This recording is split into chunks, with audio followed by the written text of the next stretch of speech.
Hi mga Mima! So for today's vlog, tinanghali po ako ng gising. Maaga naman talaga ako nagising mga Mima Bells. Kaso nga lang, hindi po ako agad nakabangon. So ang tendency, nakatulog ulit ako. Nagising ako ng mga 6 a.m. Sabi ko maaga pa para magbukas ng store. So ayun, nahiga pa ako. Tulog ulit. Tapos nagising na ulit ako ng 8 a.m. Ayan, nagtapon ako ng diaper ng Bebu. Tapos dyan, may inaabot sa akin si Tita Tina. Ayan o, binigyan niya ako ng pizza. Thank you Tita Tina sa papizza. Tinitinda niya yan mga Mima. Pero nung nagluto siya, nilutuan niya rin yung dalawa kong Junakis ng isang big pizza. Thank you Tita Tina. Kaso si Bebu ayaw niya. Siyempre umaga, hindi naman talaga kumakain yan basta morning. Tapos pumasok ako dyan, kay Kuya Sander ko naman ipapakita. Kaso katatapos lang din kasi mag-breakfast ng Kuya Sander. So mamaya may meriendahin na lang nila yan. And then sabi ko kay Kuya Sander, pakainin niya na rin yung lovebirds niya. Mima, ang tagal na niyang lovebirds na yan sa amin. Pero hanggang ngayon hindi pa rin sila nagkaka-baby. Diyos ko, naunahan ko pa. Nung napunta kasi sa amin yan, wala pa si Bebu. Ngayon malaki na si Bebu, di pa rin sila nagkakaroon ng baby. Pero sure naman kami na babae at lalaki yan mga Mima Bells. Lovebirds nga, di ba? Baka meron naman kayo mga suggestion dyan mga Mima kung paano magkakaitlog tong mga itay. Yan palang lovebirds ng Kuya Sander mga Mima. Bigayan ng kanyang ninong. Yung ninong niyang Indiano. Charas! Habang nagpapakain ng Kuya Sander dyan, ako naman nakikipagmaritesan dito sa Gedli. Yung tanghali ka na nga gumising tapos nakipagmaritesan ka pa, aba iba.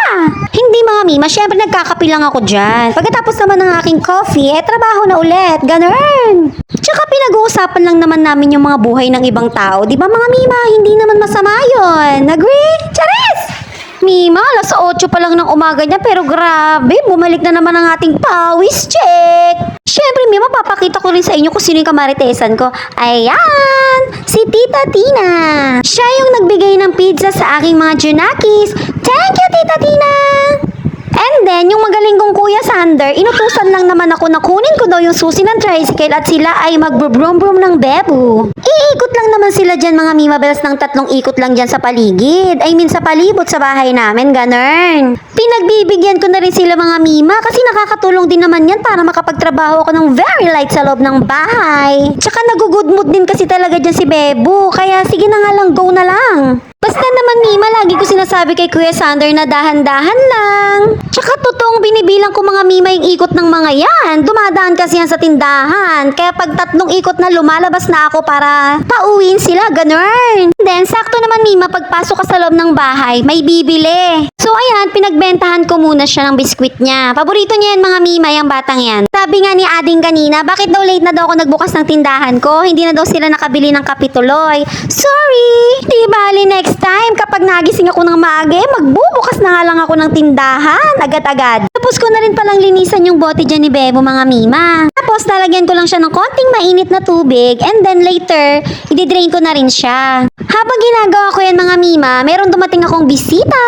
And then ayan, si Cranksky. At dahil ang taong ito ay mahilig sa kape, ayan, sabi ko, alam ko, magkakape ka. Sige, magtimpla ka na dyan. Pero sabi ko, black coffee lang ma-offer ko sa'yo kasi yan lang iniinom ko sa umaga. Kung gusto mo mag 3-in-1, ayan, bumili ka sa tindahan ko. O, diba mga Mima? Basta pag sa tindahan, walang pinsan-pinsan, bumili ka. Ano ba yan, Mima?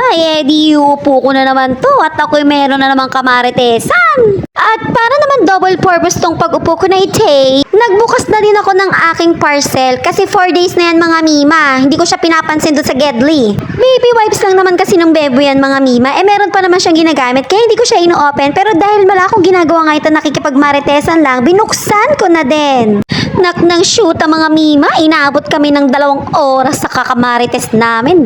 Magbaback to work na rin kasi ang aking pinsan na yan, kaya sinulit na lang din namin ang aming oras. Tapos, after lunch mga Mima, nagkaayaan kami nila mother, ni ate, tsaka na aking best friend na mag-samji sa Bungabon. Di na ako naligo mga Mima kasi sabi ko ako magda-drive, magsasamji kami. So for sure, pagpapawisan. Sayang lang ang shampoo at conditioner, kaya sabi ko, pag-uwi na lang, doon ako maliligo. At dahil makulimlim naman, ayan na naman tayo si makulimlim. Nag-short lang ako dyan mga Mima Bells. Dasal na lang na wag lumabas si Haring Araw. And then finally, nandito na kami sa Bungabon. Dito pala kami kakain sa Lauren Samgyeopsal House. Dito kami inaya ng aking BFF na si Erica. Masarap daw dito. Napaka-perfect naman ang punta namin dito. Wala masyadong tao, hindi ganun ka-crowded. So makakapaglikot-likot ang bebu. I mean, hindi nakakahiyang maghabol-habol sa bebu. And then finally, order served na. Sa side dish mga mima, usually same-same lang naman ang sineserve. And then, si Kuya Sander at si Sinya, inorderan na lang ni Mama ng a la carte. Kay Sander is parmesan cheese, tapos kay Sinya naman is buffalo wings. And then, ayan, taste test na ang Kuya Sander. Nasarapan naman ng Kuya Sander dyan sa inorder ko sa kanya mga mima. Naubos niya yung rice dyan. Bitin pa nga eh. Kinuha niya pa yung ibang rice ng Sinya. A la carte lang talaga in-order namin sa dalawang bata mga mima kasi hindi naman nila masusulit kung i-unli samji namin sila. Pero itong si Kuya Sander mga mima parang okay na rin siya sa unli samji. Parang kaya niya na din. And then syempre magti-taste test din ang ating prinsesang Sinya Harriet. Sabi niya naman sa order niya yummy. And then ayan, start cooking na tayo mga mima bells. Ay sila pala, hindi pala ako nagluto dyan kasi nga may alaga akong bebu. And then, sumunod din pala tong kapatid naming bunso na si Allen. Single ata yan mga mima. Baka meron kayong dalawang bibi dyan. Palitan nyo na. And then, syempre, si ate na masipag mag-cook. Jimima, tayo naman na mag-taste test. So, dyan, ang una ko tinikman is yung marble potato.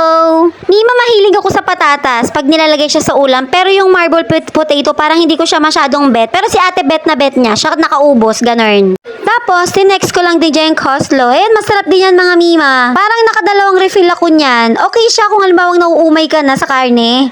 Go ka dyan. Yung fish cake pala mima, tsaka yung marble potato nila, parang magkalasa lang sila. Siguro isa lang ingredient nun. And then, syempre, tinikban din natin ng kimchi. So far, mima, for me lang ha, kimchi is the best side dish. Lalo siguro kung medyo may pagka-spicy, ay, sarap. Mima, masarap din pala yung kanin nila dito, nag-quality George. Tapos yung mga server nila, pag tinawag mo, nakangiti agad. Lalo na yung nag-iisang sister na nagsiserve. Lagi talaga siyang nakasmile, nakaka-good vibe lang. Dito, Mima, nagsimula na kumalma ang aking paligid. De, charis lang mga Mima. Nakatulong na rin kasi si Bebu, di makakakain na tayo ng matiwasay. Sa pang plus point dito sa kainan na to mga Mima, meron siyang stand fan na pwedeng itutok. Kaya si Bebu nakatulog ng maayos. Nga pala Mima, habang ako'y kumakain dyan, meron kasing gustong mag-hi sa aking mini vlog. Hello sa'yo, sa aking dating katrabaho sa SM Hypermarket, Cubao Branch, si Kabayrog Bien Bacalso. Shoutout sa'yo. And syempre sa aking poging-poging kasinsin, Ferdinand Gabriel aka McCoy. Shoutout sa'yo, pinsan. Mabuhay kayo hanggang gusto nyo.